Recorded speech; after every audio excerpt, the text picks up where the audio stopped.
ville en fête et en délire, suffocant sous le soleil et sous la joie. Et j'entends dans la musique les cris, les rires qui éclatent et rebondissent autour de moi. Et perdu parmi ces gens qui me bousculent, étourdi, désemparé, je reste là. Quand soudain je me retourne, il se recule, et la foule vient me jeter entre ses bras. Emporté par la foule qui nous parraine, nous entraîne, caressé l'un contre l'autre, nous ne formons qu'un seul corps. Et le flot sans effort nous pousse enchaîner l'un et l'autre, et nous laisse tous deux épanouis, enivrés et heureux, entraînés par la foule qui s'élance et qui danse une folle farandole. Nos deux mains restent soudées, et parfois soulevés, nos deux corps enlacés s'envolent, et retombent tous deux épanouis, enivrés et heureux.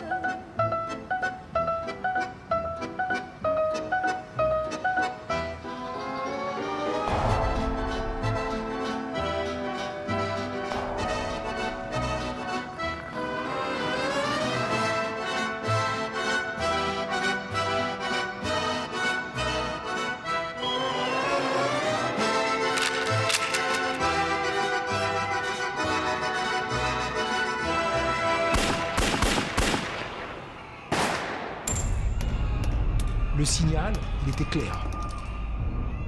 C'était la bague.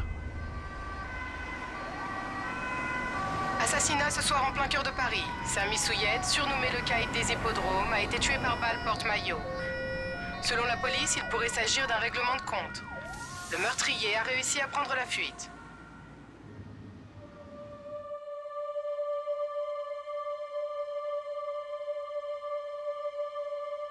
אף פעם, אף בן אדם בדבר הזה לא חשב שזה יהיה ככה. אף אחד לא חשב שיהיה העוקץ של המאה, כמו שהם אומרים. אף אחד לא חשב שאנחנו נדבר במאות מיליונים. סמי, מכל האנשים שעבדו בזה, הוא אחד האנשים היחידים שלא עשה רק בשביל כסף. הוא רצה לנצח. הייתי אומר לו, יש רק שתי יציאות מחיים ככה. זה או 20 שנה בצואה, או בחור באדמה.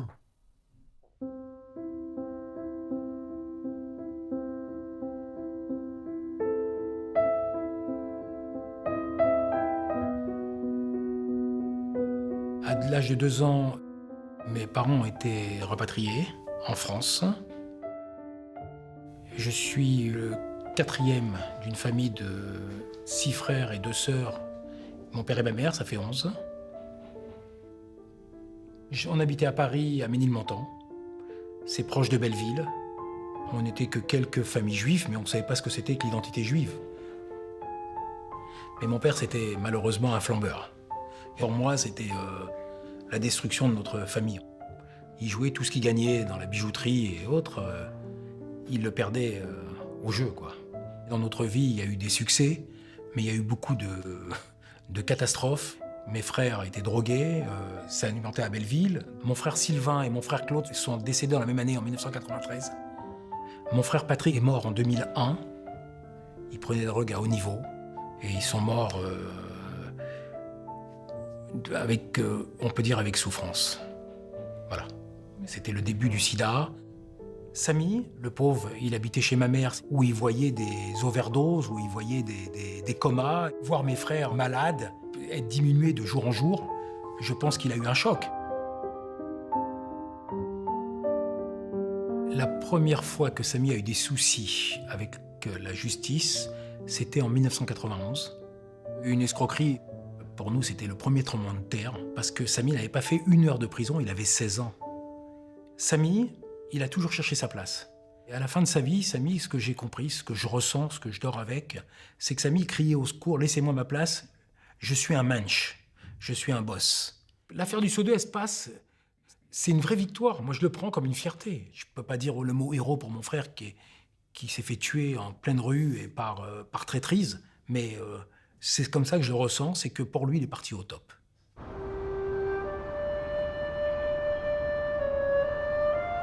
אני באתי מבית בלי כסף. בגיל צעיר אני החלטתי שאני צריך ללכת לעבוד.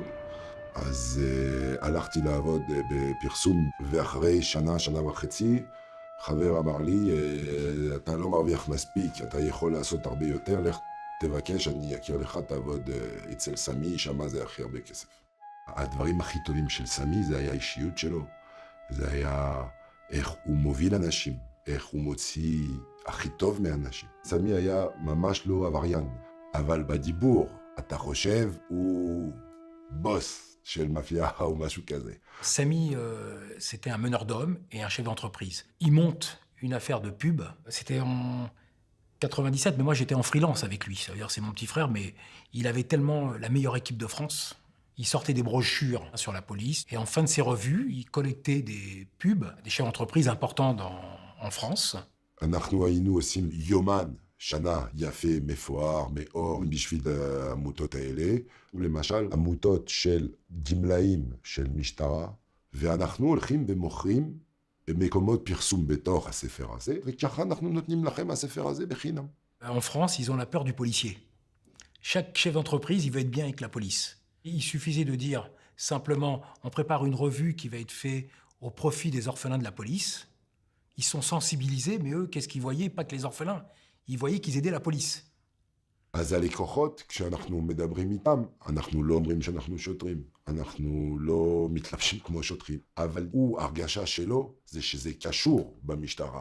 שזה המשטרה אולי מפרסמת יומן או מפרסמת מגזין. תמיד אנחנו אומרים, תיקח מספר טלפון אם יום אחד אתה צריך משהו, לא משהו לא חוקי, חס ושלום. אבל אם אתה צריך, אנחנו פה. זה תמיד ככה, זה תמיד לא בדיוק ברור. On sortait les revues et tout, la seule chose qui n'était pas légale, et c'est ce qui nous a pas dérangé, qui a dérangé un peu la justice, c'est que maintenant ils appellent ça blanchiment d'argent parce qu'on ne savait pas payer les impôts, on ne savait pas payer la TVA, on n'a jamais appris. Et ça nous intéressait pas d'apprendre. Voilà. On était hors la loi, entre guillemets, puisque on pensait pas du tout aux impôts, on pensait qu'à le lendemain jouer, et puis comme mon père, un peu l'image de mon père, vous flamber, avoir une belle voiture, sans faire de calcul, sans penser qu'il y avait les impôts, sans penser que...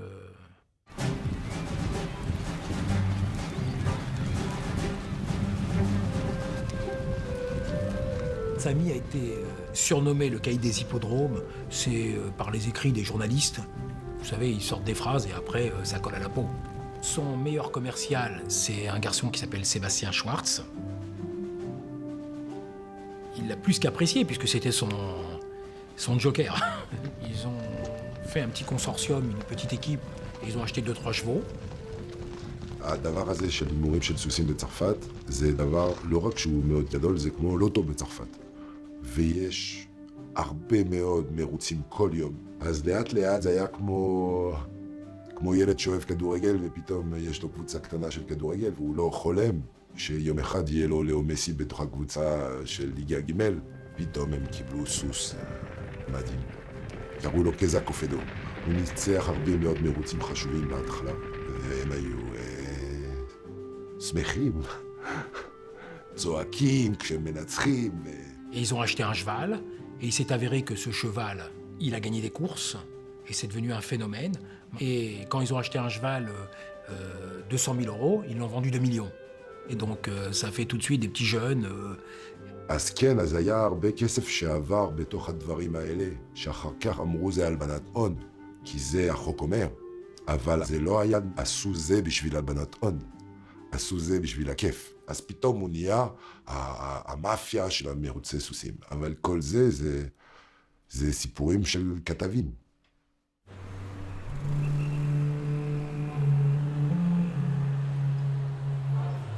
אנחנו לא יודעים שבזמן הזה המשטרה כבר עוקבת אחרינו ומצלמים טלפון, וידאו, יודעים כמה אתה משלם בשביל בשר, למה אתה רב עם אשתך, יודעים הכל. En 2002-2003, il est inquiété et sa boîte était mise sous écoute. La police descend dans les bureaux et ils arrêtent les commerciaux et mon frère. Et direction, encore une fois, prison. אני חושב שאיפשהו בראש שלו הוא ידע שיבואו לקחת אותו. אני חושב שזה כמו מוות. אתה יודע שזה יקרה, אבל זה תמיד הפתעה. אז בסוף מה שהיה, זה היה מכירה של פרסום ברמאות והלבנת הון במאורגן.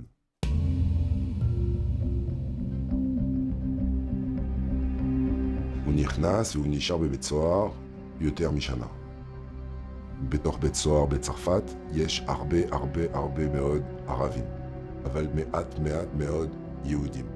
אני יודע שהיה לו 2 פעמים שהיה לו בעיות קשות שם עם ערבים בתוך בית סוהר שבאו ותקפו אותו. אז יום אחד סמי רואה בן אדם שמגיע, מדליק ג'וינט גדול מול כולם, והוא מדבר בן זונה, טה. והבן אדם הזה קוראים לו מנואל דאון. וזה בן אדם שהיה הרבה שנים בבית סוהר, כי הוא שודד בנקים, הוא בורח מבית סוהר, כשהוא בורח הוא יורד במשטרה, בלגניסט גדול. והבן אדם הזה שומע על הסיפורים שהיה עם סמי, והוא הולך והוא מרביץ באנשים האלה לבד. ואז יש חברות לכל החיים שנעשה ביום הזה. הוא חושב שהבן אדם הזה יכול למות בשבילו. סמי, לפני שהוא מכיר את מני, אף פעם לא היה לו צבא, אף פעם לא היה לו חיילים.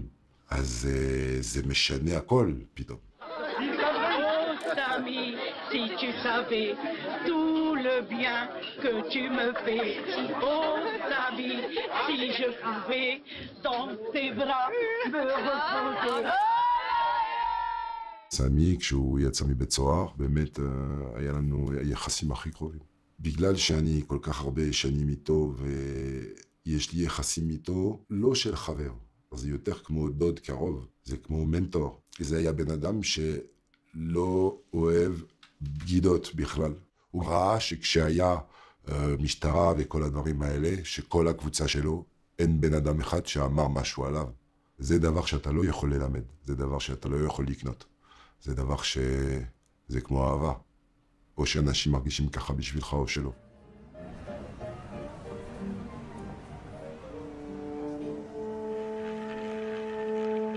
À l'époque, c'était l'époque de l'aviation, c'est l'époque du poker. Sébastien Schwartz, il avait arrêté la pub et il s'était mis un peu, il s'est accoquiné avec des voyous en France et il a monté une partie de poker. Il a invité mon frère pour être associé avec lui dans la partie de poker. On parle dans la soirée 40 000 ou 50 000 euros de bénéfices. מה שקורה זה שבאים אנשים במשחק פוקר אצל הקורסיקאים ואומרים שהשותף של סמי חייב להם כסף, אולי 800,000, אולי 600,000, אבל משהו גדול ככה. והבן אדם הזה שבא ומתחיל לדבר ככה, קוראים לו אמר. אמר עיניים כחולות.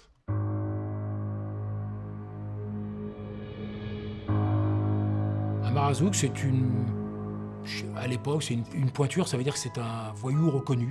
Plus le temps passait, plus la dette montait, mais Samy ne devait rien. Samy s'est protégé en prenant des gardes du corps. Il savait qu'il y avait quand même des gens qui étaient sur sa tête. אני יודע שהיה הרבה מחשבה בסמי. מה הוא עושה עם הבן אדם הזה? כי הוא מבין שעכשיו יש לו אויב חזק בצרפת. וכשמנואל דהן יוצא מבית סוהר, אני יודע שהיה רגעים שניסו לתפוס את האמר הזה עם מנואל דהן, שעלה עם האוטו בשאנזליזה בשביל לסגור אותו והוא ברח. היה סיפור כזה. יום אחד מתקשרים אליי, מישהו הרג את תמר ליד פריז, בוונסן. ממש ניתקתי שיחה והתקשרתי לסמי. אמרתי לו, שמעת? הוא אומר לי, לא, מה? אני שמעתי שהוא הפתעה, שהוא לא יודע. סמי לא אמר, זה לא אני עשיתי, או זה לא מנואל עשה, כי הוא תמיד היה לו את הדיבור של כל הגנגסטרים. אז גנגסטרים בחיים לא יגידו, עשיתי או לא עשיתי.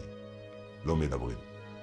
Le déclenchement de ma peur envers Pour Samy, pour sa sécurité, c'est le jour où Amar Azoug s'est fait tuer. Je pensais pas une seconde que mon frère aurait pu le faire tuer, ou je le pense pas aujourd'hui, vous comprenez, même si il avait des capacités financières et puis il avait les gens. La mer qu'on voit dans... סמי עלה לארץ עם המשפחה שלו, עם אשתו ועם 4 ילדים, יש לו 4 ילדים. בין 2007 ל-2008. הוא כבר הרבה זמן מדבר שהוא רוצה לבוא לישראל. יהודי עם ישראל זה דבר מאוד חשוב בשביל.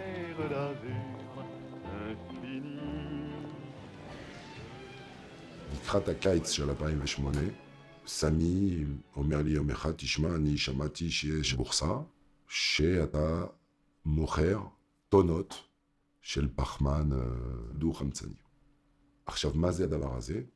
זה שיטה שהם המציאו הרבה באירופה, שאומר ככה.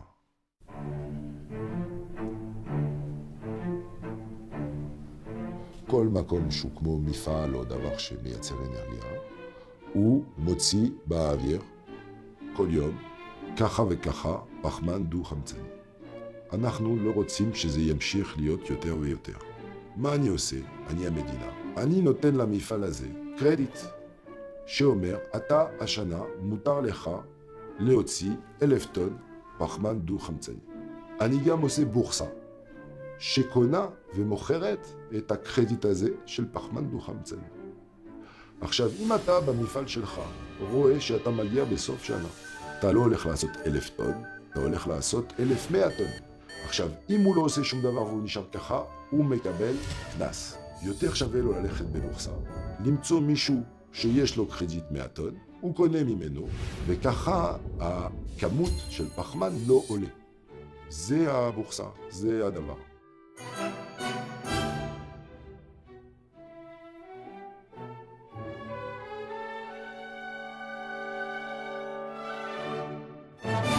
העונה היא פשוטה בסך הכל. כאשר מדינות העולם החליטו בפסגת קיוטו שיש לאפשר מחירה של מכסות דו-תחמוצת הפחמן בין מדינות, אז כולם היו ברור שהמחיר צריך להיות אותו מחיר בעולם כולו.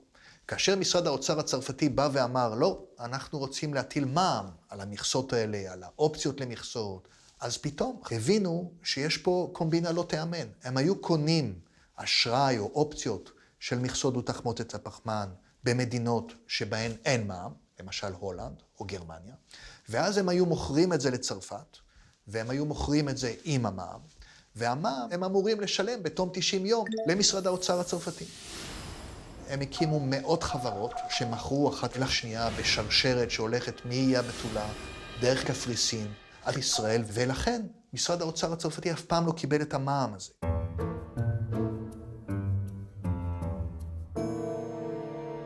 Ce qui était très habile dans l'escroquerie au CO2, c'est que les affairistes ont réussi à appliquer une très vieille escroquerie qu'on connaît bien en France depuis des décennies, qu'on appelle l'escroquerie du carrousel de TVA. Alors, ça s'est appliqué sur les jeans, on l'a vu sur la téléphonie mobile, ça a rapporté de l'argent, mais jamais l'immense magot en milliards d'euros du CO2. C'est pour ça qu'on est devenu face à une sorte de nouveau monstre criminel français que la police n'a pas vu venir. Les escrocs ont réussi à faire tourner le même quota de CO2 entre plusieurs sociétés dont ils étaient en réalité derrière, de telle sorte que d'une main, ils ne payaient pas la TVA qu'ils devaient, et quand le CO2 revenait en étant passé en dehors de l'Union européenne en France, ils arrivaient à se faire rembourser de la TVA par l'État français. C'est-à-dire que le contribuable français perdait 2 fois. Comme me l'a raconté un jour l'un des acteurs de l'escroquerie du CO2, c'est un peu comme si on avait laissé des braqueurs entrer dans une banque et qu'un commissaire de police leur avait dit « Écoutez, le coffre où il y a le plus d'argent, il est là, voici les clés. Pour sortir, ne prenez pas cette porte, parce que nous sommes avec les voitures de police derrière, prenez plutôt celle-là. Il y a 2 voitures qui vous attendent derrière, je vous en prie, allez-y monsieur. » Voilà, donc, quelqu'un qui m'a dit « Moi, j'ai toujours travaillé très dur pour mes escroqueries, sauf pour celle-là. » Celle-là, on a levé au moins 1,7 milliard d'euros, c'était du beurre, très facile. אם היו מבקשים ממישהו שהוא טוב בקרוזל של מע"מ, והיו אומרים לו, תשמע, אני רוצה עכשיו לעשות סיסטם בשביל לקחת מע"מ מהמדינה, שהוא הכי מהר שאפשר, הכי הרבה כסף שאפשר, שלא יהיה לי סחורה לתת, כי זה בלגן, מסעית, להביא מפה לשם, אני רוצה משהו בלי כלום, באוויר. לא היו יכולים להמציא שיטה יותר טובה מהדבר הזה של הבורסה הזאת שעשו באירופה. בסופו של דבר, הפרשה הזאת היא ישראלית לחלוטין. זה שהיא בוצעה בצרפת ונגנב כסף צרפתי, זה לא אומר דבר, מכיוון שבעצם הכסף זרם לישראל. כל התכנון הראשוני של הפשע הזה הוא בתל אביב ובהרצליה, והוא בישראל. סמי מחליט שהוא רוצה שאנחנו ננסה שנעבוד בזה, ואנחנו מזכירים דירה בתל אביב, שיהיה כמו משחק, כי אנחנו צריכים רק טלפון ומחשב. והוא מבקש, תביא לי אתה חברה עם מנהל בצרפת. אני בשלב הזה צריך לעשות שהחברה תיראה טוב, כחברה שעובדת בזה של למכור אנרגיה.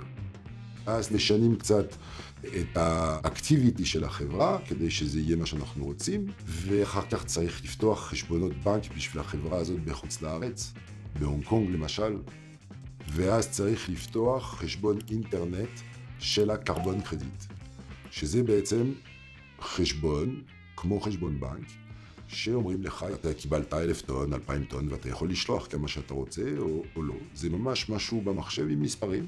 חשבון שאתה יכול לקבל בו כל יום, עובדה, 50 מיליון יורו של סחורה. אז צריך לעשות את כל הדברים האלה. לפני שבכלל חושבים עליו, וזה לוקח חודשים. בהתחלה הזכרנו דירות, אחר כך קצת חדרי מלון שהיינו מחליפים.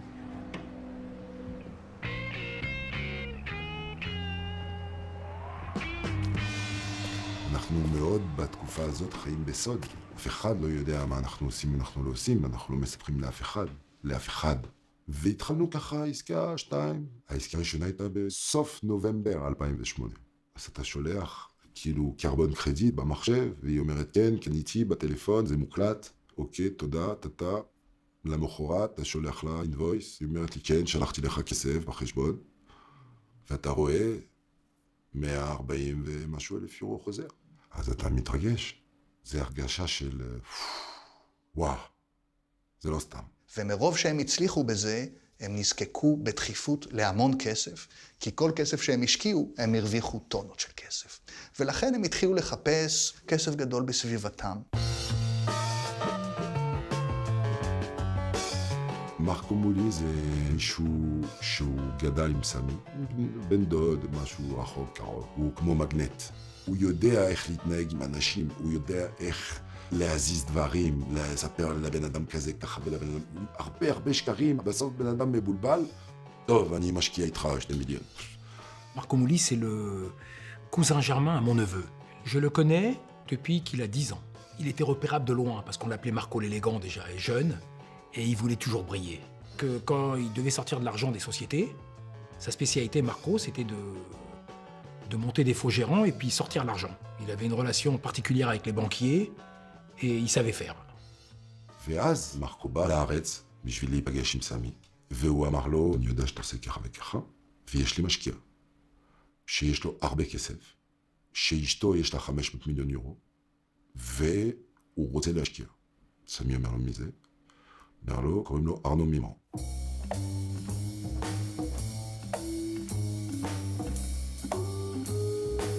ארנו מימרן הוא פלייבוי, בעל הצלחה רבה עם נשים, עשיר, בן של עשירים, גר ברובע ה-16, שהוא רובע נובו רישי נוצץ של העיר. Arnaud Mimran a rencontré Marco Mouli et une espèce d'amitié née de fascination entre eux. 2 personnes très différentes. Arnaud Mimran, l'homme bien né des beaux quartiers, fêtard, champagne, limousine, la grande vie. Marco Mouli, le petit gars de Belleville qui, à force d'escroquerie sur à peu près tout ce qui peut exister sur la place de Paris. Et donc, on a 2 fascinations réciproques qui se rencontrent, l'un apportant à l'autre ce qu'il n'a pas. Arnaud Mourant, c'est un fils à papa. Moi, je le connais depuis qu'il a l'âge de 15 ans. J'habite avenue Victor Hugo dans le 16e. Il habitait en face de chez moi. Il venait chez moi pour faire des petites parties de cartes. J'organisais. Le bon petit garçon qui était capable de flamber. Comme peut-être Samy, ça lui plaisait d'avoir ce garçon. C'est un mec qui connaît beaucoup de monde. C'est quelqu'un qui connaît le people. C'est quelqu'un à connaître. C'est pas quelqu'un aujourd'hui qui est un monstre. ארנו מימרן היה ממש אידיאלי מבחינתם. גם הם הכירו אותו ממשחקי פוקר, אבל בשלב כלשהו הוא גם אמר להם, אני מכיר את נתניהו. תראו פה, בסלולר שלי יש את המספרים של האנשים שלו. אני מכיר את ראש ממשלת ישראל באופן אישי, הוא היה אצלי בבית. אדם כזה עם הקשרים האלה, כדאי מאוד שהוא יהיה השותף שלהם. אני פגשתי פעם ראשונה ארנו מימרן כשהוא בא בשביל לראות אופרציה שלנו בישראל. ארנו קצת מסתכל על סמי, וואו, הוא גבר, ממש בוס כזה. וסמי אמר לי על ארנו מימרן, כאילו הוא אריסטוקרטיה של יהודים. כסף ישן הוא כסף מכובד של הטייקונים, כמו שאומרים בישראל. אבל באישיות, ארנו הרבה יותר מסתכל למעלה על סמי מאשר סמי על ארנו.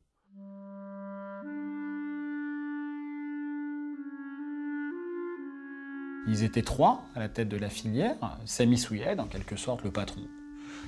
Arnaud Miman, qui était le financier, était celui qui a amené beaucoup de cash et d'investissement. Et c'est comme le charbon d'une locomotive. Hein. Plus on en met, plus la locomotive avance vite. Donc plus on met de l'argent, plus les bénéfices sont considérables. Et puis il y a un troisième protagoniste qui est Marco Mouli, qui était un peu le commercial de la bande, réputé pour être capable de vendre de la glace même aux Esquimaux. Bon.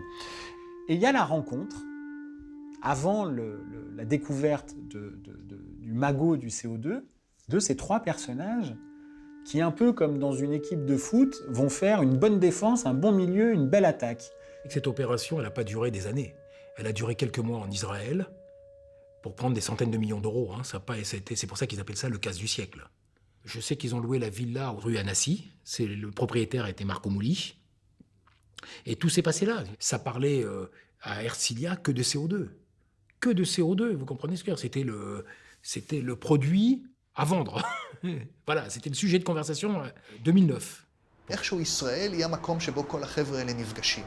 או כצרפתים בחופשה, או בגלל שחלק מהם עלו לישראל והם פועלים מישראל. בשיא הקנוניה, ארנו מימרן עצמו טס לישראל פעמיים שלוש. נוח להם היה לבצע את התרמית מחוץ לאיחוד האירופי. גם בישראל הם החליפו דירות בקצב מסחרר.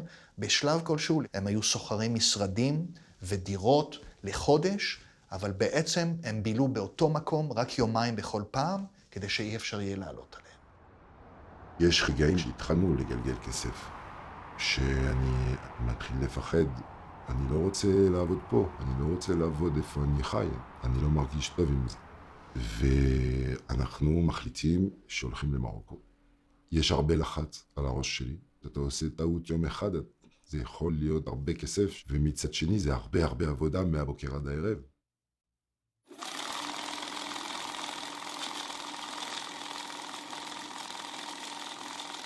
הזמן של השיא זה זמן שהוא זמן מאוד קצר.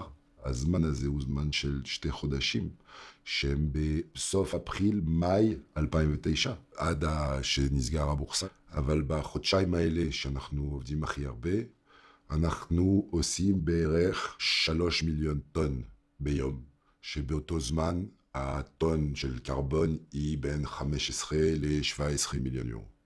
כל יום נשאר רווח בין 5 ל-6, לפעמים 7 מיליון ביום. אתה לא באותו זמן אומר זה ככה וככה כסף, כי זה מספרים במחשב. כשאני מוכר 100,000 טון, או כשאני מוכר 1,000,000 טון, זה בדיוק אותו עבודה, זה בדיוק אותו פעולה. Dans ce trio infernal, Marco a un rôle crucial, puisque pour pouvoir faire ce commerce illégal sur la bourse carbone, il faut avoir dans la poche un broker, c'est-à-dire quelqu'un qui peut vendre, acheter sur le marché. Et c'est Marco qui apporte cet aspect commercial. Voilà. ואז יום אחד סתם, זה היה ממש סתם. יש לנו שם איזה מישהו במשחק, מתחיל ככה להסתכל, הוא רואה הברוקר שלח לחברה הזאת, שהיא לא שלנו, 1.5 מיליון, 2 מיליון יורו, לפני כמה ימים. רואה את הנייר של האופרציה של הבנק, וזה לא יכול להיות, כי כבר כמה חודשים, רק אנחנו צריכים להיות שם אצל ברוקר הזה, בגלל מרקו, כל העבודה שהוא עושה. אז ברגע שמראה לסמי את הניירת, וסמי ישר באותו רגע מבין שמרקו עובד עם קבוצות אחרות בצד. הוא בגד בו, אבל הוא ידע שהוא יבגוד בו. מישהו כזה הוא כזה. אז הוא חשב כמה שעות, לבד. והוא חזר למרקו, ואמר לו, אוקיי, מעכשיו אנחנו כבר לא 50-50.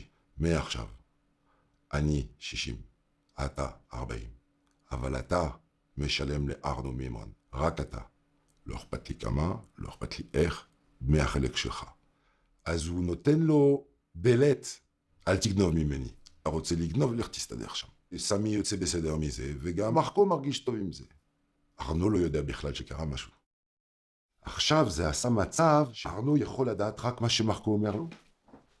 ומרקו זה בן אדם שמשפך שטויות לכל בן אדם כל הזמן.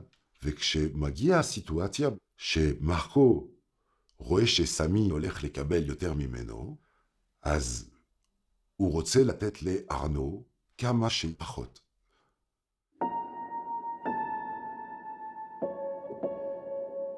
ארנו מימרן, חוץ מה-10 מיליון שלו שהוא השקיע, הוא קיבל עוד 10 מיליון. מרק מולי, משהו כמו 70-80 מיליון. ובסוף סמי, אני מאמין שאז היה 120 מיליון. כל הכסף היה במזומן. מרקו שם חלק בתוך הסלון שלו. סמי, אני לא יכול לדעת, והאמת, המחשבה הראשונה שלי כשזה הפסיק, אז כן. סוף סוף זה נגמר. אני כבר הייתי מאוד עייף. C'est une arnaque invisible, certains diraient géniale, qui a coûté 5 milliards d'euros aux États de l'Union européenne. L'escroquerie est liée à la taxe carbone qui permet, vous le savez, aux entreprises d'acheter et de vendre des droits à polluer. בשלב כלשהו, כאשר המזומנים כבר קורסים ואין מספיק וילות בהרצליה כדי לארח את כל הררי המזומנים האלה, חלק מחברי הקשר בישראל מחליטים להשקיע בפרויקטי נדל"ן. ואנחנו רואים לפי הרשימה שהמשטרה הצרפתית הרבה מאוד השקעות שבוצעו באילת, בתל אביב, ברעננה, אפילו בגבעתיים. בכל פעם זה כסף שנגנב מהקופה של האיחוד האירופי ושזרם כהון שחור לישראל במזוודות מלאות מזומנים, והכסף הזה תדלק בעצם את בועת הנדל"ן של ישראל באותן שנים שבהן הנדל"ן עלה פתאום באופן לא מוסבר. כשנסגר הבורסה, אז הכל הפסיק. ומגיעים בוסים מהרבה קבוצות להרצליה בדמקדיה. ופתאום רואים שיש כמה קבוצות, כי עכשיו זה כבר לא סוד. גם אם הם עבדו בחוץ לארץ, הם באים עכשיו בישראל. וזה זמן שכולם מושכים כסף שלהם. כל הקבוצות הרוויחו הרבה כסף. צריך לתת. מגיעים כל יום הרבה מאוד אנשים. יש 50 יתומים שרוצים לעשות בר מצווה בירושלים, צריך לקנות תפילין. זה בית תבשיל בצפון שיש 500 ילדים שאין מה לאכול. כל היום אתה רואה אנשים נכנסים, יוצאים בית מלון, יוצאים עם מעטפות, לפעמים יוצאים עם הרבה יותר ממה שהם חושבים. Et donc, pendant 8 mois, pendant les 8 mois pendant lesquels il y avait tous les feux rouges qui étaient allumés, pour dire, là, on est en train de se faire plumer, le gouvernement français, sous M. Sarkozy, ne prennent pas la décision de ce qui leur est pourtant recommandé, de retirer tout simplement la TVA du marché. Et c'est au bout d'un moment où, là, on n'a plus d'argent, que la décision très simple est prise, c'est en juin 2009, de retirer la TVA. Et là, qu'est-ce qu'on découvre? Que 80% des transactions qu'il y avait sur la bourse du carbone disparaissent. Ça veut dire que 80% des transactions étaient entre des mains criminelles, étaient fictives. Donc ça veut dire que ce qu'on pensait faire pour une noble cause, lutter contre le réchauffement climatique, en réalité, on a garni les caisses du crime organisé. Comme ça, qu'en 8 mois à peine, eux trois se font 285 millions d'euros.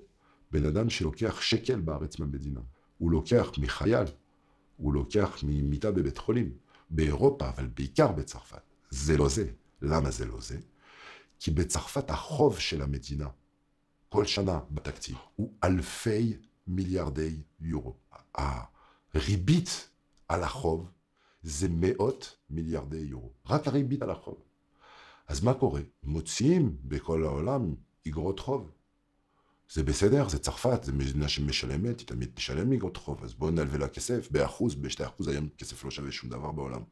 אז כשחסר עכשיו בסוף השנה להם עוד מיליון או עוד מיליארד או 10 מיליארד, זה רק עוד שורה שלהם בתוך המחשב. עכשיו, לגנוב זה לגנוב. אני לא רוצה להגיד כן, זה טוב. אני רק מנסה להגיד מה ההבדל בהרגשה, מה ההבדל בהסתכלות. כי הם גונבים כל הזמן וזה בסדר.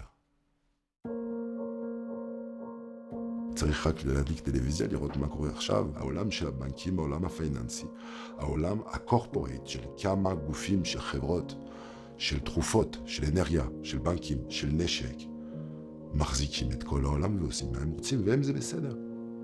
וכשתופסים אותם פעם אחת, אז הם משלמים 500 מיליון קנס ועוברים לדבר הבא. לא משנה אם עכשיו יש מדינה שקרסה, או אם יש 5,000 אנשים שקיבלו סרטן, או שעכשיו כולם איבדו את הפנסיה, זה העולם. חזקים. Il y a une question qui reste en suspens, qui est comment est-ce possible qu'un tel fiasco ait eu lieu?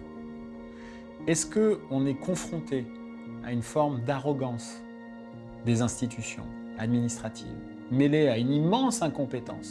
Ou est-ce que les gens du crime organisé avaient des insiders dans la place, au sein de l'État français, au sein de la Commission européenne? Quelle est la réponse de l'État face à ce qui est, au minimum, un fiasco historique? Historique. C'est silence. C'est la gêne absolue. C'est à ce point honteux pour l'État français que le ministère des Finances français n'a même pas calculé combien il a perdu dans cette escroquerie. La seule autorité qui en France a calculé, c'est ce qu'on appelle la Cour des comptes, et c'est elle qui offre l'hypothèse la plus basse, qui est 1,7 milliard d'euros. Et au maximum, selon des estimations de sources internes à l'État français, jusqu'à 3 milliards d'euros. הבעיה פה בקרבון זה שאנחנו מדברים על משהו שהוא לא קיים. אנחנו מדברים על קרדיט שנותן לך זכות לזהם אוויר.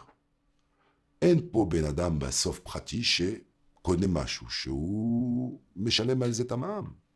השאלה הכי גדולה פה זה איך כל האנשים החכמים בבורסה, באירופה, בצרפת, כל הדיפלומטים, כל האנשי מדינה, מה שאני אומר עכשיו, הם לא יודעים? הם יודעים?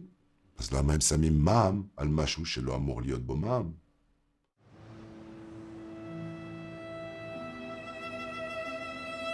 דבר אחד היום כן יוצא, זה שכל הבנקים ידעו, וכל הבנקים הגדולים, מדויטשה בנק, לסוסייטה ג'נרל, ל-BNP, לכולם היה דסקים בלונדון ובכל מקום. היה די פשוט. תשלח מסמך של חברה, תשלח חשבון בנק, תשלח זה, אין בעיה, עובדים איתך. ופתאום אתה שולח להם 3 מיליון, 5 מיליון, 10 מיליון כל יום, זה נורמלי, אין בעיה. רק תביא לי מחיר טוב. Sami Souied avait une particularité, c'est qu'il avait une défiance absolue dans les banques, qu'il ne mettait pas un copec sur un compte en banque. C'est comme ça qu'un Sami Souied, qui se retrouve à la tête d'une fortune absolument monstrueuse en Israël, se retrouve à planquer des sommes en cash, en espèces considérables, avec tout un tas de légendes, de l'argent qui aurait été caché derrière des murs, sous des planchers, que des appartements ont été loués simplement pour cacher de l'argent. Tous les jours qu'il avait des gens qui venaient le démarcher pour qu'ils investissent dans des affaires mais intéressantes, mais cachères. Il était passé du côté notable, entre guillemets. Vous voyez, ça veut dire qu'il avait de l'argent pour penser à autre chose et puis assurer la pérennité pour ses enfants et sa femme, quoi. Pour lui, c'était une victoire, mais des fois, il prenait conscience. C'est plus une punition, l'argent, qu'une bénédiction. Moi, en tant qu'être humain normal, je me dis, mais si j'ai le 10e de cette somme où je peux la cacher, c'est pas possible de dormir. אני חושב שהרגע שארנו מימרן מבין שהוא קיבל הכי פחות בדבר הזה, זה פלוס מינוס בתקופה הזאת. בא מישהו בתור משקיע נאמבר 1, יחיד, שם הרבה כסף, 10 מיליון, בריזיקה גבוה. עובר חצי שנה, אומרים לו, שמת 10 מיליון, קח חזרה כסף שלך, פלוס 10 מיליון, עשית 100% פרופיט. הרבה אנשים אומרים, וואו, זה טוב, אבל אם אתה אחר כך שומע ששתי השותפים שלך, שהם לא שמו כסף, אחד הרוויח 70 או 80 מיליון, ואחד 100 או 120 מיליון, כל בן אדם בעולם כועס או עצבני או עושה סקנדל. בא ואומר, מה קרה פה? ארנו מימרן לא בא פעם אחת להגיד לסמי, איך יכול להיות שאתה הרווחת ככה וככה, מרקו ככה וככה ואני רק 10? הוא לא אמר אף פעם שום מילה.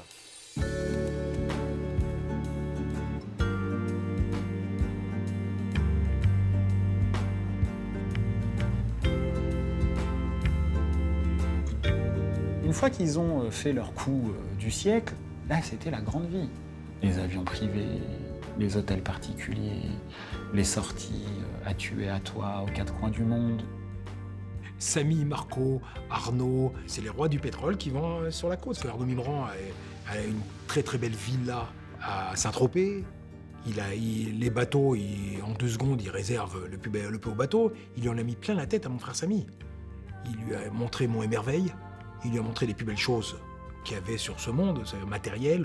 Il a appuyé sur la sensibilité de mon frère. Ça veut dire que demain, si tu rends officiel ton argent, et par des combines, eh ben, tu vas devenir comme moi.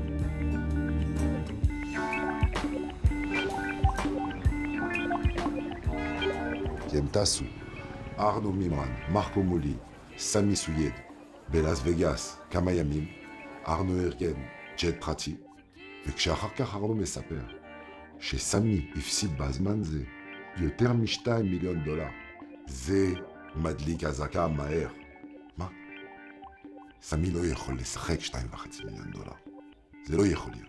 Il joue des grosses sommes aux courses, mais c'est un détail par rapport à ce qu'il a pris. Vous comprenez ce que je veux dire? Mais quand vous entendez dans l'après-midi, il a perdu 60 ou 80 000 euros, c'est pas dans le caractère de Samy. Et il est décidé, au sein du groupe, de monter une sorte de chantier, comme on dit, autour de Samy Souyed, parce que, notamment Arnaud Mimran, a le sentiment que, contrairement notamment à Samy Souyed, il n'a pas touché assez dans le CO2.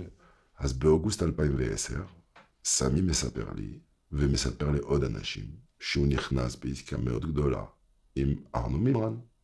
Mimran promet à Souyed de lui prendre une grande partie de son argent, de l'investir en bourse. Alors on parle de 40, 50, 60 millions d'euros, avec un retour sur investissement important. Et en plus, ça va permettre de blanchir l'argent du CO2. Mon frère, il a été aveuglé. Je peux plus lui poser la question comment il a pu plonger sur une énormité, mais il a plongé. סמי אמר, ימים לפני שהוא נהרג, אם הוא גנב לי את הכסף שלי, הוא גנב לי חצי מהכסף שלי.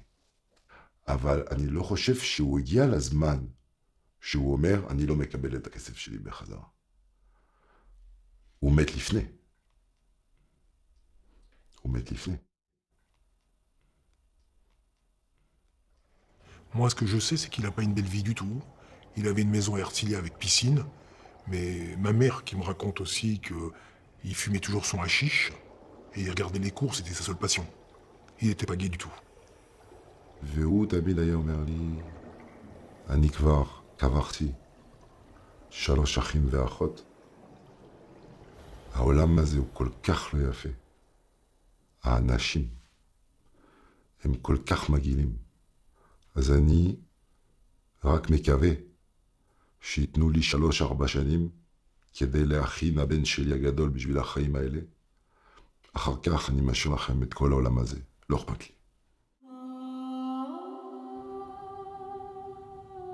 Et au mois de septembre 2010, Samy Souyed a prévu de faire un aller-retour dans la journée entre Israël et Paris pour une seule raison, voir Arnaud Mimran et lui dire « Maintenant, ça suffit, je veux mon argent ».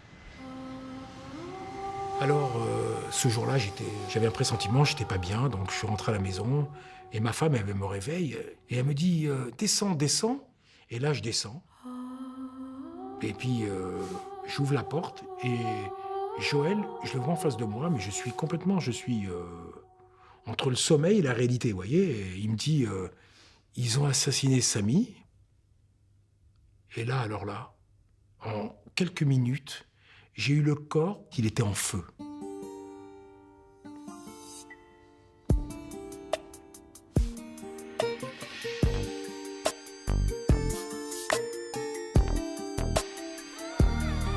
Que se passe-t-il? Rien, c'est personnel. Une douleur éternelle que je ne partageais qu'avec le ciel. Le monstre aux yeux verts, synonyme de la jalousie. Taxe l'eau du Sahel, juste pour remplir son jacuzzi. Et c'est comme ça que ça fonctionne. Dans ce monde de tâches, les gens les plus lâches jettent la pierre et ensuite ils se cachent. C'est comme ordonné, coordonné. Dieu ordonne de pardonner. J'ai pardonné, donné de l'amour que l'on ne m'a pas donné. Mais pourquoi? Pourquoi? Parce que c'est la faute au bise, au bifton, fiston. Ton bise est devenu dicton.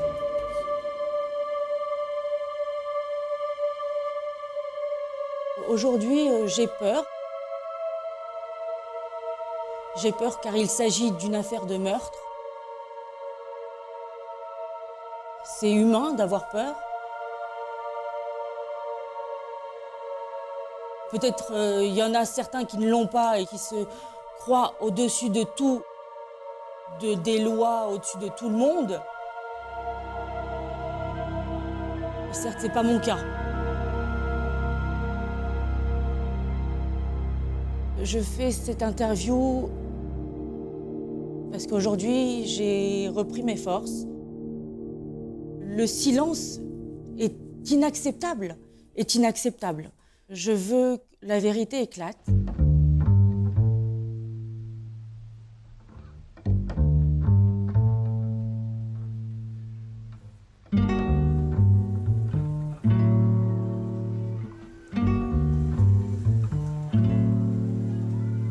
L'affaire dite du CO2 en France est la plus grande escroquerie que le pays ait jamais connue de son histoire. Et de cette situation, un argent dérobé avec une certaine maestria, il faut bien le reconnaître, a ensuite coulé le sang.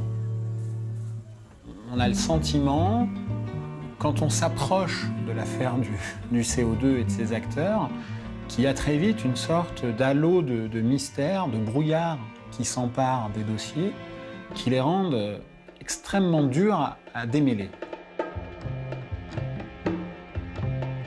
אפשר לראות, אם מאוד רוצים, את ארנו מימרן כסוג של קורבן של האישיות שלו. הוא אהב לשחק פוקר עם חברים טיפה מפוקפקים, טיפה גבוליים, שיהיה לו כיף להגיד שהוא לא מתרועע רק עם אנשי כספים משעממים ועם פוליטיקאים, אלא גם יש לו חברים ממש מעולם הפשע. Au fil du temps, une légende noire qui s'est emparée de ce personnage d'Arnaud Mimran, qui a construit, je crois, sa vie un peu comme on regarde un film. Quelqu'un qui est fan et a regardé des dizaines de fois Scarface, et je crois parfois qu'à trop regarder des films ou à trop lire des livres, on devient les personnages, ou on a envie de devenir les personnages qu'on idolâtre. והוא מצטייר תמיד כאדם שכוח המשיכה שלו הוא כוח אישי, הוא בעל פרסונה, וזאת הייתה היכולת שלו לעבור מתחת למקם המשטרתי הרבה מאוד שנים. ארנו מימרן הוא בא ממשפחה עם כסף ואשתו מאוד מאוד מאוד עשירה. וארנו בתקופה הזו הוא משתחרר מאשתו. כי הכסף באמת הגדול זה לא הוא, זה אשתו. אבל עכשיו יש לו הרבה כסף שלו, אז הוא נפחד מאשתו. אז עכשיו יש לו מהעבד שהיא בטלוויזיה באיטליה, שהיא כמו אישה של פלייבוי כזה. והוא יוצא בכל העולם, איתה, ומצלמים, ואז עכשיו זה הרבה פובליסיטי.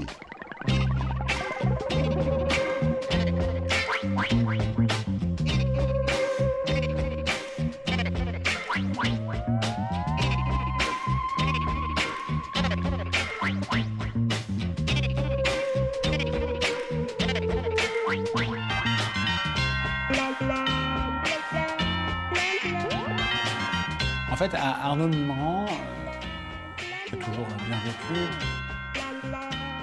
Mais après avoir fait le CO2, il est passé dans un monde parallèle qui est celui de toutes toutes les outrances, toutes les folies. Il y a peut-être un événement qui résume assez bien le personnage de ce point de vue-là, c'est la bar mitzvah de son fils. Il y a à peu près 1000 invités. Le carton d'invitation pour les invités, c'est un iPad.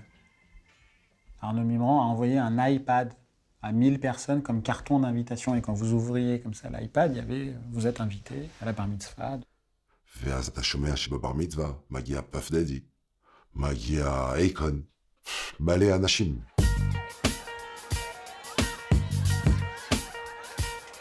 On a des photos comme ça, Arnaud Mimran avec Puff Daddy ou Akon, pareil Williams, le mannequin Bar Raffaelli. Il y avait du très beau monde dans les grands hôtels à Paris. Cette bar mitzvah dont on dit qu'elle a coûté 5 millions d'euros.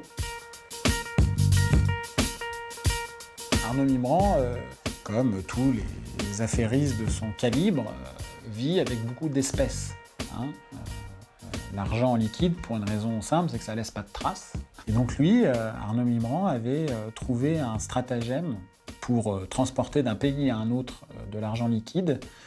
C'est qu'il prenait des livres de ses enfants, dont personnellement, Arnaud creusait le livre, et il permettait de mettre jusqu'à 100 000 euros par livre, voilà, qu'on mettait soit dans la valise, soit dans le sac à dos des enfants. Ça passait à la douane, à l'aéroport. C'est ingénieux, c'est culotté, c'est Arnaud Mimran.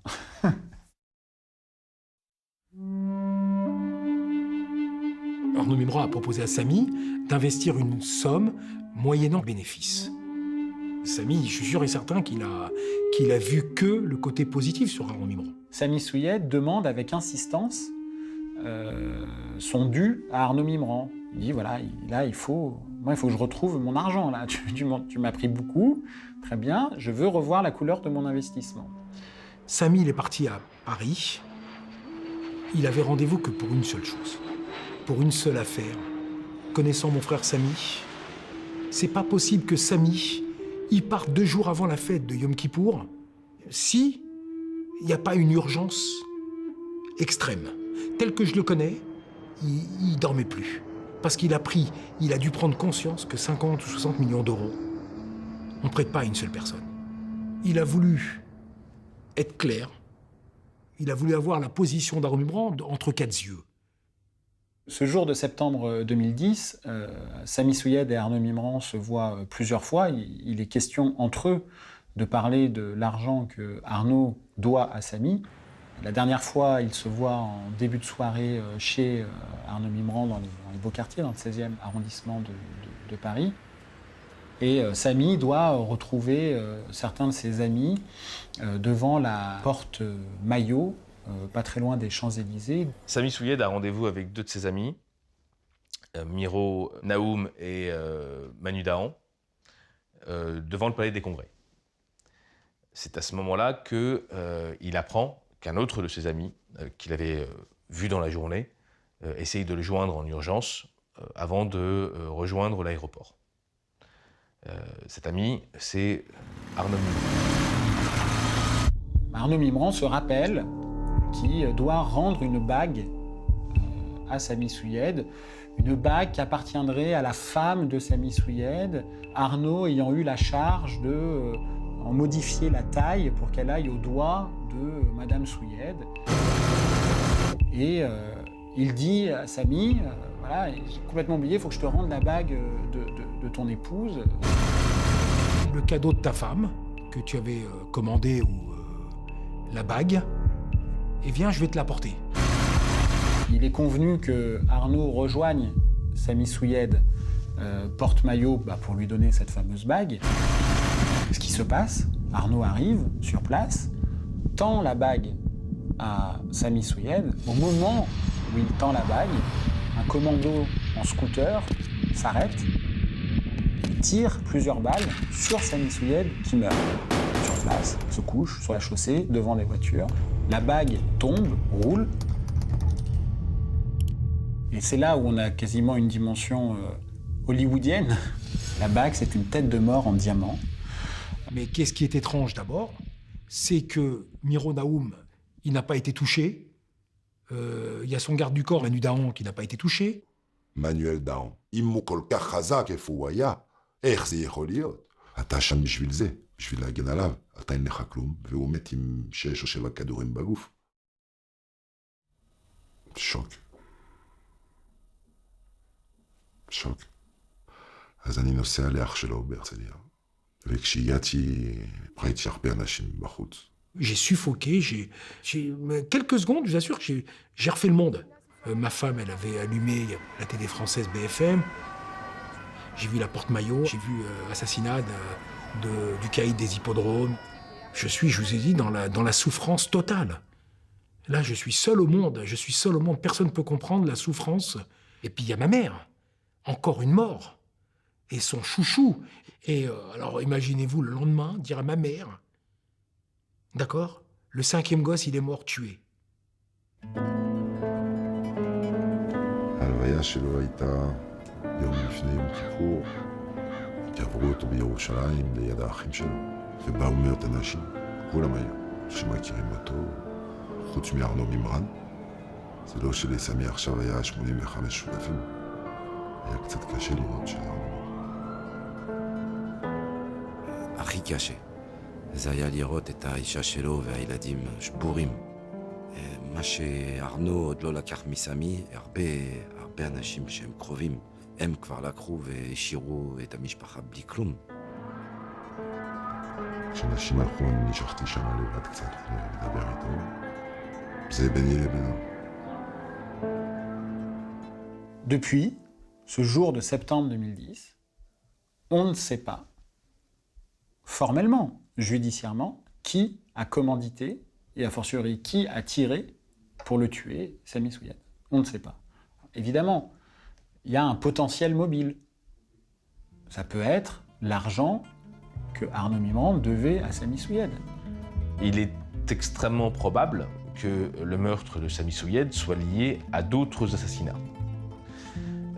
Je pense à celui qui intervient avant celui de Sami Souyad, c'est celui d'Amar Azoug, dit Amar les yeux bleus. Peut-être que la personne qui doit de l'argent à Sami saisit l'opportunité de la vindicte familiale de l'assassinat d'Amar Azoug et donc est laissé faire des tueurs en transmettant quelques informations pour permettre le meurtre de Sami. Les policiers, c'est ce qui apparaît en procédure, se demandent si, quand Arnaud donne la bague, ce ne serait pas le signal pour les tueurs de désigner la cible pour qu'ils l'abattent. אני קראתי בתיק של החקירה, שארנו, כשהוא נותן הטבעת לסמי בשביל אשתו, הוא אומר לו, יותר טוב שאתה חוזר עם זה אם אתה לא רוצה שיהרגו אותך. ואיך אני יודע את זה? כי הוא אמר את זה בעצמו למשטרה. Tout cela, ça fait des soupçons. Mais les soupçons, ça fait pas des preuves. Et ça fait pas une culpabilité. Eric pense à l'assassinat de son frère depuis lors. Il n'a jamais cessé d'y penser et c'est devenu un combat. C'est pratiquement le combat de sa vie. Et il se rend compte que la justice française ne s'est pas donné les moyens d'accéder à la vérité dans cette affaire. La police criminelle me l'a dit au démarrage que ils m'ont fait une thèse. Pourquoi que c'est la bague? Je vous explique qu'est-ce que me dit le principal de la police criminelle du 36 quai des Orfèvres. Vous savez, un tueur, un exécutant, il veut juste une seule chose. Il veut un signal. Et il m'explique, ça veut dire, je lui dis, mais attendez, vous vous moquez de moi, vous savez très bien que c'est lui qui donne le signal. Et il me donne toujours sa même thèse depuis le premier jour, depuis 6 ans et demi. Vous savez, on n'a pas de preuves matérielles. Il est peut-être le commanditaire, mais il n'est pas le tueur. Il faut monter un dossier. L'histoire de la bague, c'est un élément qui nous laissait penser qu'éventuellement, oui, ça pouvait être une désignation. Mais je pars du principe que sur ce genre de contrat dans le milieu du grand banditisme, les mecs, ils savaient exactement qui c'était, ils connaissaient leurs victimes. Il peut donner une bague, c'est pas une infraction. Je peux lui dire qu'il a désigné la victime. Moi, je l'ai déjà entendu là-dessus, hors des gardes à vue, je l'ai entendu là-dessus. Il me dit, je sais, les éléments sont contre moi. Ouais. המשפחה החלו לחשוד שארנו מימרן קשור ברצח הזה. בין אם ארנו מימרן הזמין את הרצח של סמי סויד, ובין אם הוא אמר למישהו איפה סמי סויד יהיה, באיזו שעה ובאיזה יום. יש מתחיל להיות הרבה ככה סיפורים שזה לא נראה טוב. ארנו לא היה במשטרה, שמעו אותו באותו יום, אבל הוא לא היה בחקירה יותר מזה, מתחיל להריח לא טוב. L'intégralité des pistes n'ont pas été explorées. On ne sait rien. J'ai fait des demandes depuis de nombreuses années d'entendre des témoins en Israël qui, selon la partie civile, sont des témoins clés et que ces personnes détiennent de précieuses informations. Maintenant, que cela bloque du côté français ou du côté israélien, m'importe peu. Ce que je constate, c'est que ces demandes n'ont pas abouti. Ça fait presque 7 ans que l'instruction est ouverte sur Souyed. Il n'y avait rien dans le dossier, il y a longtemps que ça aurait été clôturé. Le problème, c'est qu'on n'a aucun élément matériel sur l'affaire, sur la scène de crime. Donc c'est très compliqué, surtout avec le type d'individu qu'on est amené à entendre, qui mentent comme ils respirent. Et puis dès qu'ils sentent que c'est trop chaud, ils partent justement en Israël, où ils sont tous planqués. Donc c'est vrai que c'est pas un dossier facile.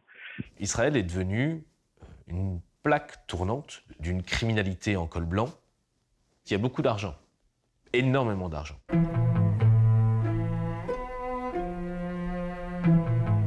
Israël et les Israéliens souffrent de l'explosion de l'immobilier israélien, c'est aussi parce que beaucoup de juifs français sont venus avec de l'argent blanchi et qu'ils ont acheté de l'immobilier en Israël.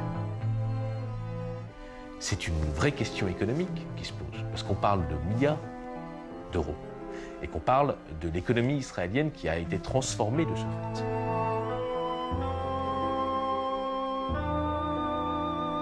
Nous sommes maintenant quasiment 7 ans après les faits. Pas une seule inculpation, pas une seule mise en examen. Rien n'est concrétisé dans ce dossier. À ce jour, les frères et sœurs de Sami Souyed et la maman sont complètement déchirés. Ils ont l'impression de se battre dans le vent. Ça les déchire. La maman est âgée. Elle m'a confié, je voudrais connaître l'assassin de mon fils avant de mourir. Ce qui est certain, c'est que l'assassinat de Sami Souyed, avec celui quelques mois plus tôt d'Amar Hazoug, peuvent aujourd'hui être regardés comme une sorte de coup d'envoi de règlement de compte criminel qui fera couler beaucoup de sang à Paris en lien avec l'affaire dite du CO2 et ses multiples ramifications. À ces crimes qui ont fait basculer l'affaire du CO2 des loups de Wall Street aux affranchis. C'est-à-dire qu'on est aujourd'hui dans une situation un peu à la Scorsese, mais version française. Dans le contexte de l'escroquerie du CO2, il y a une terreur qui s'est installée dans un certain milieu. En effet, il y a une série de meurtres non élucidés. Donc évidemment, aujourd'hui, beaucoup de gens se posent des questions sur comment peut-il y avoir à Paris, en plus dans les beaux quartiers, un commando de tueurs qui sévit en toute impunité en lien avec cette escroquerie qui se chiffre en milliards d'euros.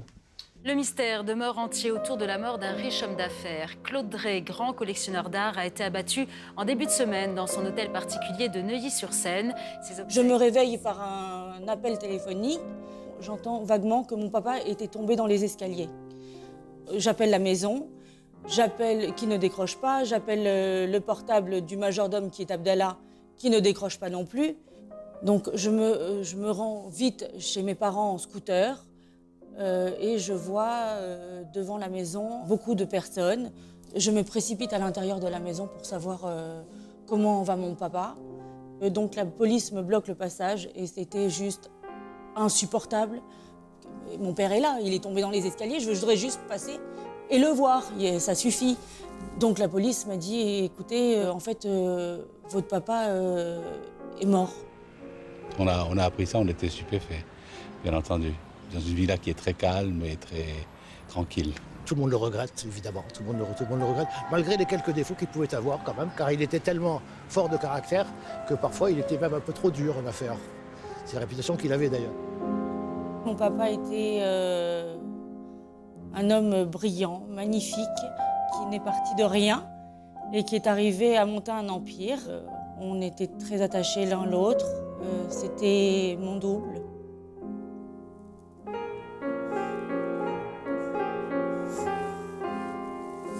On a des traits caractères communs. Il lâche rien, comme moi non plus, je ne lâche rien. La relation entre mon papa et le père de mes enfants s'est dégradée au fil des années. Et les relations n'étaient pas favorables, n'étaient pas bonnes. Mon père ne supportait plus le fait que Arnaud me fasse du mal, ses tromperies, tous ces mensonges qui ne font que grossir d'année en année. Et je l'ai dit au juge qu'un jour, oui, il y a eu des mots et des mains, une altercation entre mon père et le père de mes enfants, qui était assez loin. Et la phrase de Arnaud était en me montrant du doigt, toi, je vais t'enterrer vivante, et toi, Claude, je vais te tuer. Vous prenez par exemple l'affaire de l'assassinat de Claude Drey. Vous pouvez voir sa fille qui a été totalement détruite par l'incertitude, les circonstances du décès. On est allé chez lui, probablement quelqu'un qui le connaissait, parce qu'il n'y a pas eu de porte fracturée. ומתחילים לדבר שהאבא התחיל להגיד בכל המקומות בפריז, אני יודע שארנו הוא זה שעשה רצח של סמי, אני יודע שארנו הוא עבד בקרבון, אני רוצה לדבר במשטרה. Mon père a été quelques mois avant son assassinat interrogé par les douanes.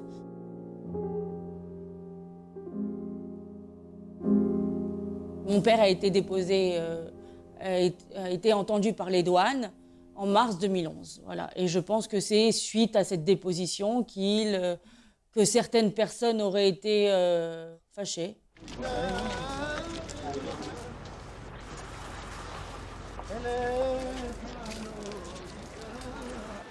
Aujourd'hui, on est 6 ans après le meurtre de mon père. Ça fait le 8e juge qui change.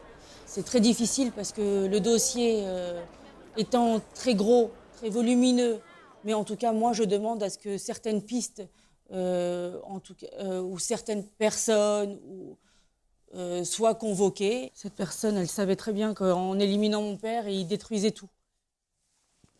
C'est tout. Je me sépare de sa fille. 3 ans après, il s'est tué. Qu'est-ce que j'ai à voir?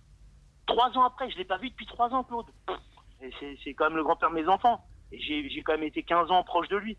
Mais tué par balle, c'est horrible. Et puis, ils ne méritent pas ça, mes enfants. Nous, on n'est pas dans un monde, ils n'ont pas été dans un monde de voyous. Ils ne méritent pas que leur grand-père, il ne meure pas dans son lit. Je me suis énervé avec la police. C'est gros, c'est gros. אנשים מתחילים להגיד, זה מוזר. בן אדם אחד מת שאתה מכיר שהרגו אותו בכדורים, זה מוזר. 2, זה סטטיסטיקה ממש, יש בעיה. ואז מגיע סיפור חדש. יש מישהו שקוראים לו סיריל מולי, שהוא אחיין של סמי, והוא גם אחיין של מרקו מולי. ארנו מבקש ללוות כסף, ועובר זמן מהר ולא מחזיר לו. וסיריל מתחיל לצעוק עליו, אני צריך את הכסף שלי, אתה נותן לי כסף שלי. באותו לילה, סיריל והנהג שלו, אלבר בבר, טייב, חוזרים לבית של סיריל בלילה, וכשהם נכנסים לבניין, תוקפים 2 אנשים עם סכינים.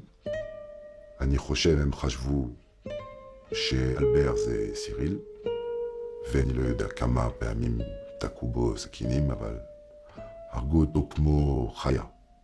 Ils sont arrivés dans la cage d'escalier, ils sont tombés dans un guet-apens et ils se sont fait déchirer.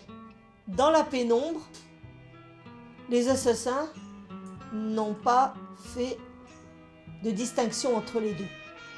Cyril Mouly a pu se sauver. Malheureusement, les secours sont arrivés trop tard.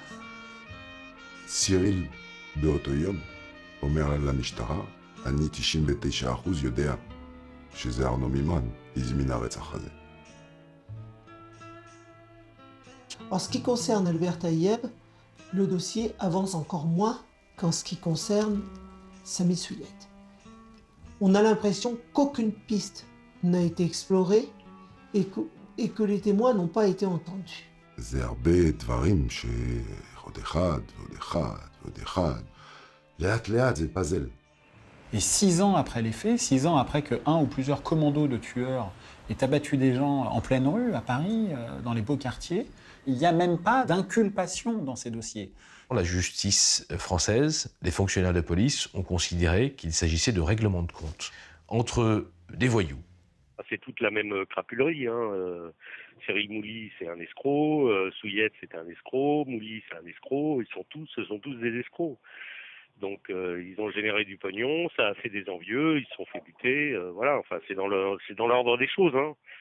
Et ça continuera. Ils retrouveront une autre escroquerie. C'est dans les gènes. Hein. Et je pense que la justice française n'avait pas à distinguer entre les assassinats, entre des personnes qu'ils considéraient comme des voyous, appartenant à la mafia juive, parce qu'il s'agit de ça, et d'autres affaires où on met tout pour essayer de trouver la vérité. Les familles de toutes les personnes qui ont été assassinées ont été détruites dans leur chair.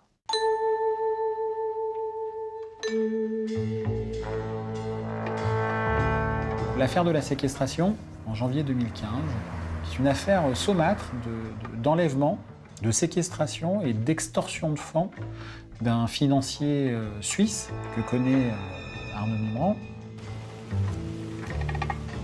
פיננסייר שוויצרי, איש כספים, הגיע מציריך לפגוש את ארנו מימרן בפריז.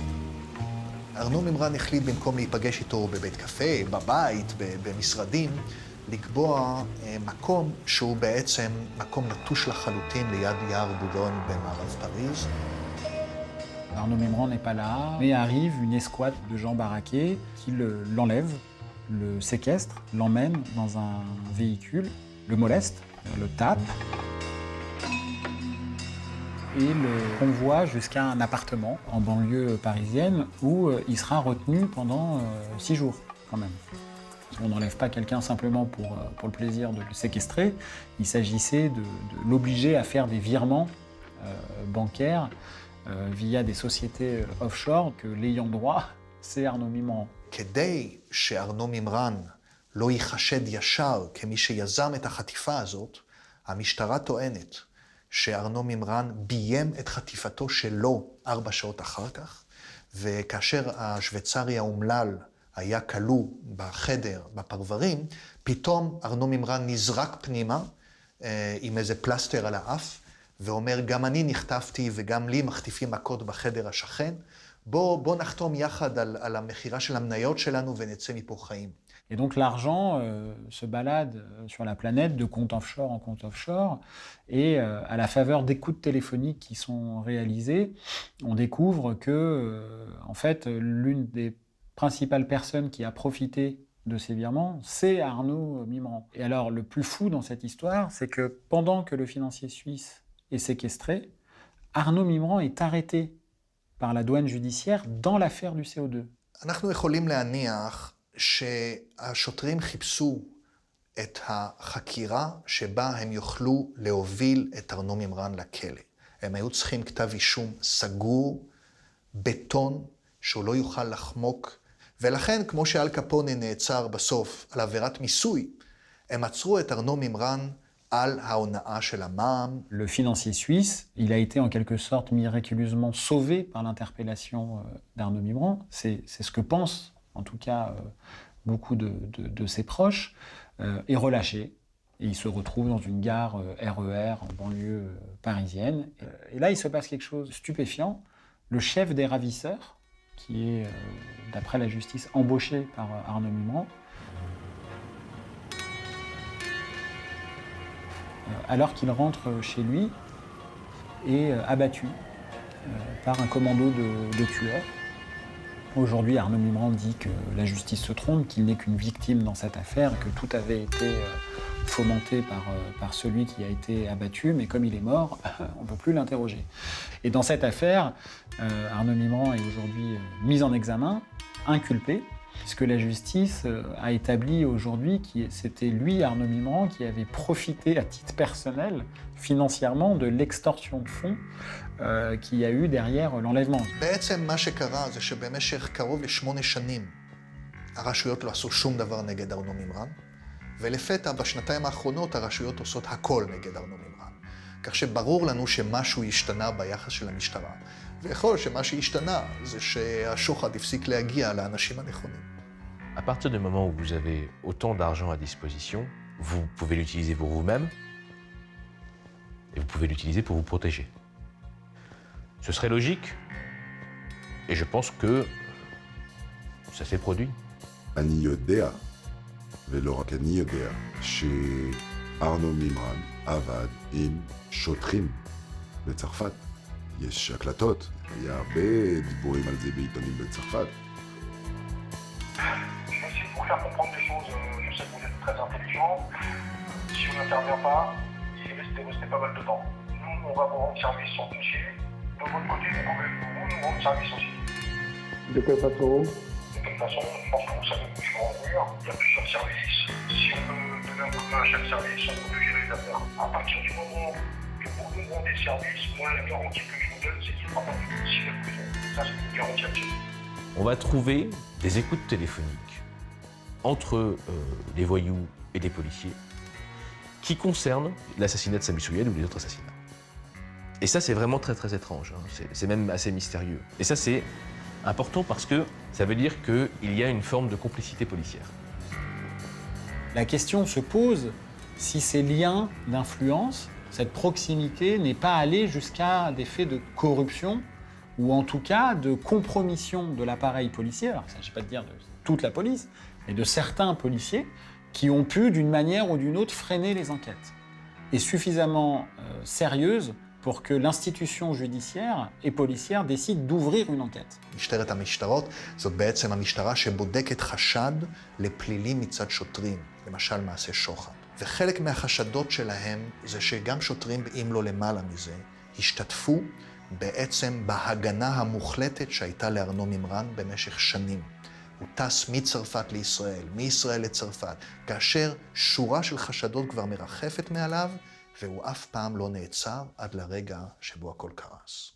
Le procès du casse du siècle, nouvel épisode devant le tribunal correctionnel de Paris aujourd'hui. Plusieurs prévenus qui comparaissent pour leur responsabilité présumée dans la fameuse arnaque dite du CO2. La spécificité de la religion des prévenus est mise en évidence et d'ailleurs ces prévenus sont qualifiés par les policiers, par les enquêteurs et par la justice de franco-israéliens.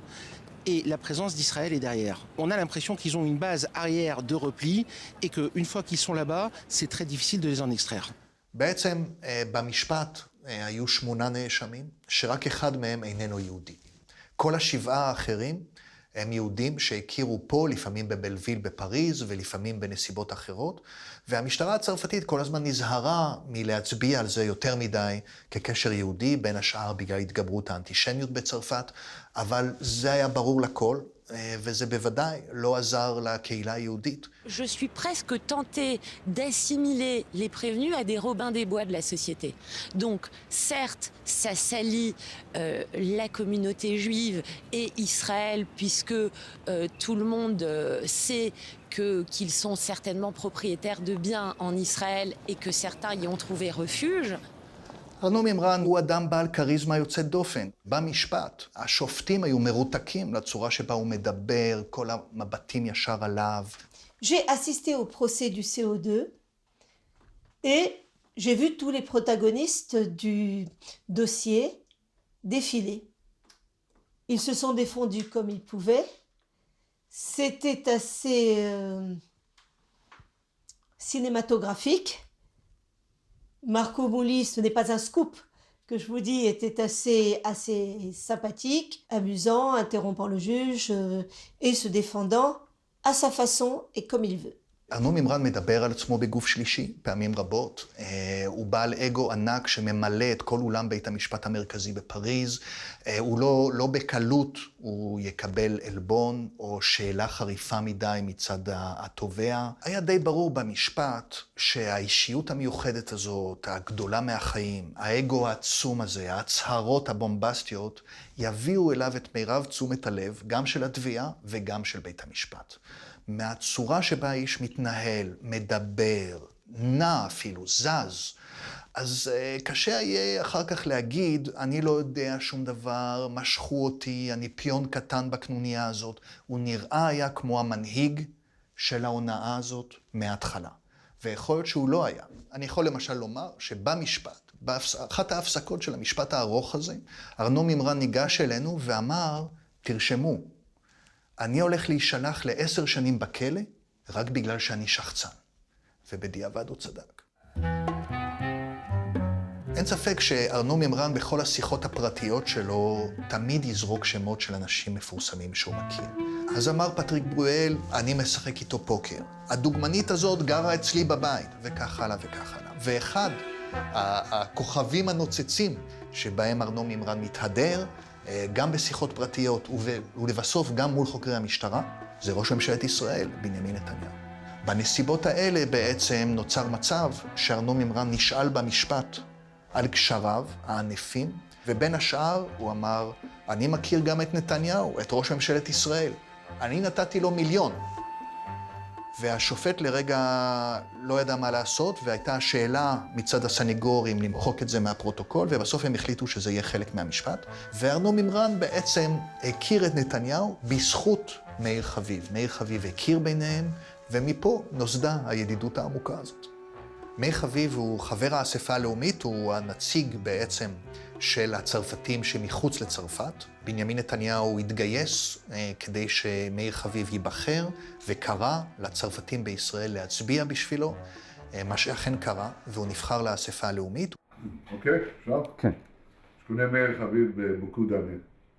מאיר est un bon ami. Bon ami de moi, un bon ami d'Israël. הוא נלחם למען ישראל בכל פורום. הוא גם עזר לי במהלך השנים להדק את יחסי ישראל-צרפת. אני חושב שהגיע הזמן עכשיו לחזק את מאיר. מרסי משיב פמיניסט, תודה אדוני ראש הממשלה. תודה רבה. ההחלטה של מאיר חביב להכיר לראש ממשלת ישראל לעתיד, דווקא את ארנו מימרן מכל עשירי פריז, היא החלטה די מפתיעה. ארנו מימרן הוא לא רק טיפוס מאוד מוחצן ולא דיסקרטי, אלא גם הוא בנו של מורשע בפלילים. אביו היה אחד הנאשמים בפרשת שוחד מהגדולות שהיו בצרפת, ומאיר חביב החליט בכל זאת להכיר את ארנו מימרן לנתניהו, למרות אביו בעצם. והם נפגשו, וארנו מימרן הזמין אותו לאחד הבתים הגדולים שלו ברובע ה-16, נתניהו ורעייתו ומשפחתו בשלב אחר בילו איתו חופשות, גם בפריז, גם בקורשבל, שהוא אתר סקי נוצץ ומפואר, וגם במונקו, בריביירה הצרפתית. הקשרים בין מאיר חביב לארנו מימרן הם קשרים ותיקים ועמוקים, ואנחנו יודעים שהשניים האלה הקימו גם חברה בישראל, שאנחנו לא יודעים בדיוק במה היא עסקה, אבל אנחנו כן יודעים שעורך הדין שהקים את החברה מבחינתם הוא דוד שמרון, עורך דינו של ראש הממשלה. שלום, הגעתי לעורך דין שמרון. כן, מה השאלה? אני רוצה לשאול אותך שאלה לגבי חברה שאתה רשמת עבור ארנו מימרן ומאיר חביב. רציתי לדעת למה הייתה מיועדת החברה הזאת. אני לא יודע, יש כלום במשרד ברישום חברה, אין לי מושג מה יש. אני לא עסקתי בעצמי בדבר הזה. אתה רשום במסמך כמי שרשם את החברה הזאת? אז לא. היא גם רשומה בכתובת של המשרד שלך. אבל המשרד טיפל בזה, לא אני אישית עסקתי בזה, ואין לי מושג במה היא עסקה. התבקשנו על ידי מאיר חביב, שאנחנו מכירים אותו היטב, לרשום חברה, אין בזה שום בעיה. אחת הבעיות למשל מופיעה שם כתובת של אחת מבעלי המניות, שהיא כתובת לא נכונה. אין לי מושג, אני לא טיפלתי.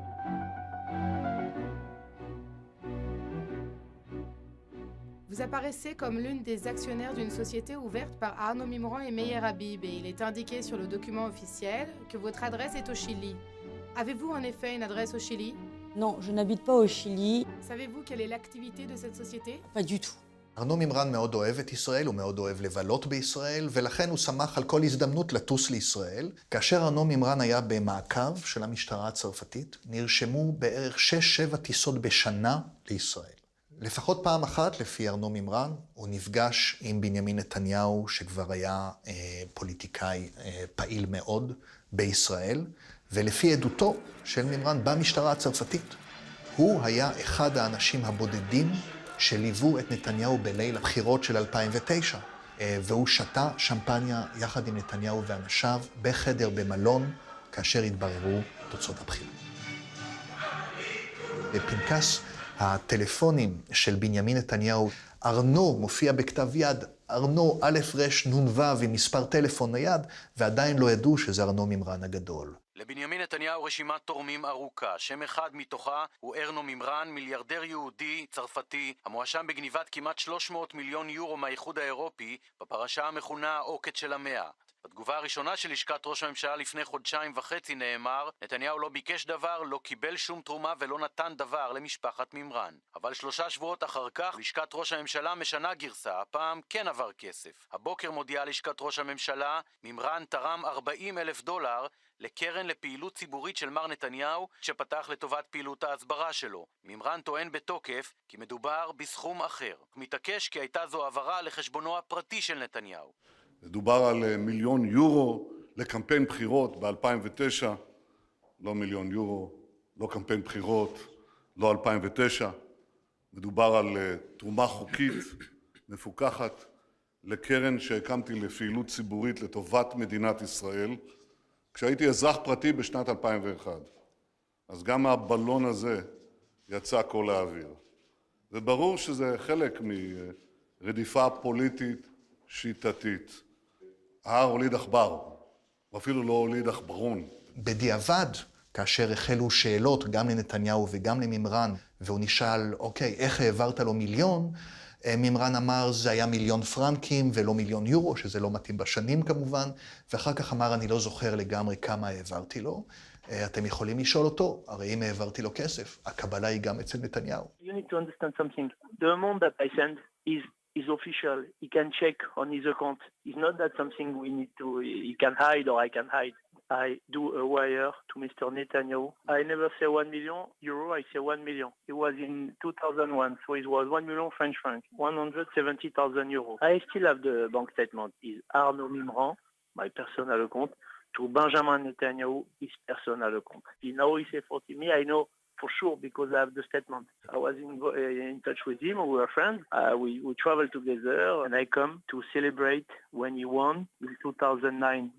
He was Meir Habib, I think he was Sarah and a few friends of him. אז אנחנו לא יודעים עד הסוף כמה כסף עבר. אנחנו רק יודעים שביום דרמטי אחד בבית המשפט המרכזי של פריז, ארנו מימרן הצהיר תחת שבועה שהוא העביר $1,000,000 לנתניהו. הקשר הזה בין ראש ממשלת ישראל לבין אדם שעומד בראש קנוניה שהיא מהחריפות והמורכבות והאלימות בסופו של דבר, שהיו אי פעם בתולדות הפשע הצרפתי, בוודאי גרם להרמת גבות במשטרת צרפת, ולא תמיד הם ידעו איך להתייחס לזה. Les liens de proximité et la proximité entre Arnaud Mimran et Benjamin Netanyahou, je pense que ce sont les pistes à venir, des pistes à étudier, et que peut-être est en train de s'établir un schéma avec des petits points qu'il faudra relier à un moment ou à un autre. J'espère que ça fera l'objet d'investigation. בכל פעם שאנחנו שואלים את רשויות החוק בישראל, מה קורה בעצם עם ההאשמות הפומביות האלה של ארנו מימרן, אז התשובה היא שזה בבדיקה. זאת אחת הבדיקות הארוכות בהיסטוריה. מארי קורי לקח לה הרבה פחות זמן לגלות את הרדיום בבדיקות שלה מאשר לוקח לרשויות המשפט בישראל לבדוק מה היה בדיוק טיב הקשר בין ארנו מימרן לבנימין נתניהו. אני מאמין במערכת המשפט שלנו, ומכל העניינים האלה לא יצא כלום. ואתם יודעים למה? כי אין כלום. Bien qu'il ait été d'un côté condamné dans l'affaire du CO2, son implication ne fait pas de doute aujourd'hui pour la justice, bien qu'il soit mis en examen dans une affaire d'extorsion, d'enlèvement et de séquestration d'un financier suisse, Il n'est mis en cause formellement par la justice et la police dans aucune affaire d'assassinat, alors que le soupçon tourne autour de lui d'ailleurs, à tel point qu'il doit s'en défendre, lui, notamment dans des interviews dans la presse ou à la télé française. Si je tue quelqu'un et qu'on m'accuse, je peux pas tuer une deuxième personne autour de moi, ni une troisième. Je me dis là, ça va devenir flagrant. C'est tellement... Et c'est vrai que même moi, je me pose des questions, je me dis, c'est pas possible. Alors, il faut être fou. Les meurtres, on peut m'en mettre 20, hein. C'est facile hein, après. Qu'est-ce que j'ai à voir?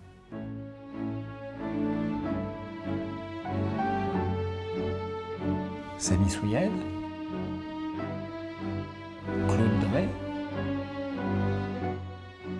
Albert Tayeb, qui est mort à la place de Cyril Mouly. Il y a des liens entre ces affaires parce que on a un contexte, une atmosphère liée au CO2. La menace d'être assassiné dans cette affaire, elle est permanente pour tout le monde. Et de fait, quiconque est dans ce monde-là voit que il est dangereux, objectivement, de fréquenter la galaxie Mimran. Ça ne veut pas dire que Mimran est le commanditaire de tous ces assassinats, mais les gens ont peur. C'est un fait. Suscite la peur pour la simple et bonne raison que toutes les personnes qui sont mortes dans cette affaire ont un lien avec Arnaud Mimran.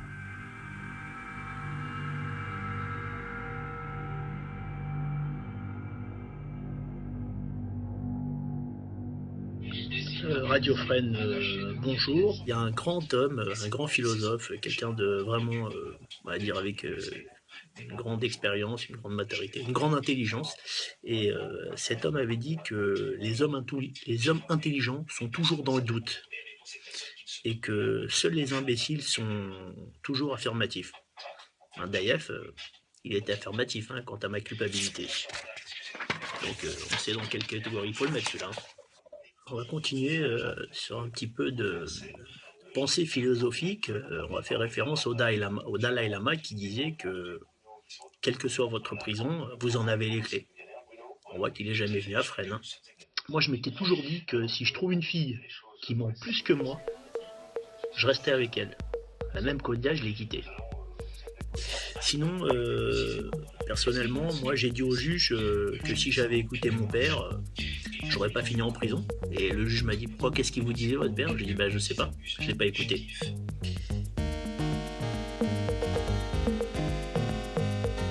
סמי תמיד היה אומר, יש מי שעושה היסטוריה ויש מי שמספר ההיסטוריה. מי אנחנו רוצים להיות?